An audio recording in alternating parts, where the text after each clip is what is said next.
Informasi selanjutnya datang dari elektabilitas bakal calon Presiden Prabowo Subianto yang unggul dari dua kandidat baca pres lainnya dari hasil survei terbaru lingkaran survei Indonesia LSI Denny JA. Elektabilitas Ketua Umum Partai Gerindra itu sejak periode Januari hingga Juli terus merangkak naik.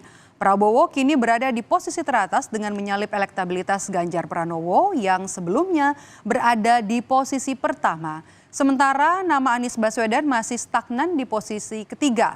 LSI Denny JA menilai merapatnya Golkar dan PAN ke Prabowo Subianto belum tentu mampu menaikkan elektabilitas Prabowo.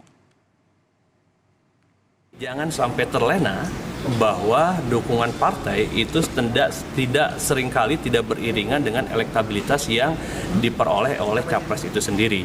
Karena ini kan dukungan di tingkat elit. Apakah itu sudah sampai ke bawah atau belum? Apakah juga tingkat elit ini juga sesuai nggak dengan hati masyarakat dan sebagainya? Karena seringkali apa yang diputuskan elit itu juga tidak beda ya dengan masyarakat ya.